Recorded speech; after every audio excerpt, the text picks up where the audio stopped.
ADM Naveen ബാബുവിന്റെ മരണത്തിൽ ദുരൂഹതയെന്ന് PV Anwar MLA. കനം കുറഞ്ഞ കയറിൽ തൂങ്ങി മരിച്ചു എന്ന് പറയുന്നതിൽ ദുരൂഹതയുണ്ട്. 55 കിലോയുള്ള ഒരാൾക്ക് ഈ രീതിയിൽ തൂങ്ങി മരിക്കാനാകില്ല. അടിവസ്ത്രത്തിൽ രക്തക്കറ ഉള്ളത് ഇൻക്വസ്റ്റ് റിപ്പോർട്ടിലുണ്ട്. പക്ഷേ പോസ്റ്റ്മോർട്ടം റിപ്പോർട്ടിൽ അക്കാര്യമില്ല. വിഷം കൊടുത്ത് കെട്ടിത്തൂക്കിയതാണോ എന്ന് സംശയമുണ്ടെന്നും PV അൻവർ. ജനം TV വാർത്തയോട് പ്രതികരിക്കുകയായിരുന്നു PV Anwar MLA.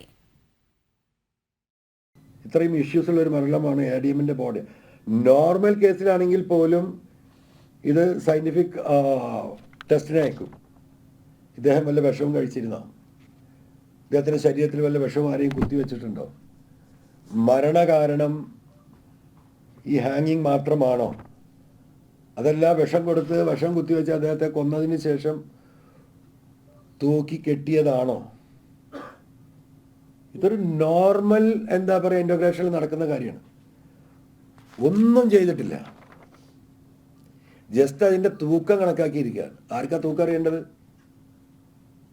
55 kilo weight അവർ പറയുന്ന ഒരു ബോഡിയിലെ ഒരു ആവറേജ് ഒരു മനുഷ്യനുണ്ടാകുന്ന തൂക്കങ്ങൾ തന്നെയാണിത്. ഈ തൂക്കം അറിയാനല്ലല്ലോ പോസ്റ്റ്മോർട്ടം നടത്തി. ഇദ്ദേഹം എങ്ങനെ മരിച്ചു എന്നറിയാനാണല്ലോ നമ്മൾ പോസ്റ്റ്മോർട്ടം നടത്തേണ്ടത്. അതാണല്ലോ അതിൻ്റെ ഇൻറ്റൻഷൻ. ആ ഇൻറ്റൻഷൻ ഒരു ഭാഗത്തും കവർ ചെയ്തിട്ടില്ല. തീർത്തും ഈ പറയുന്ന ആരുടെയൊക്കെയോ താല്പര്യപ്രകാരം അവരുടെ കുടുംബം അന്നേ അദ്ദേഹം ഒരു നിലക്കും ആത്മഹത്യ ചെയ്യില്ല.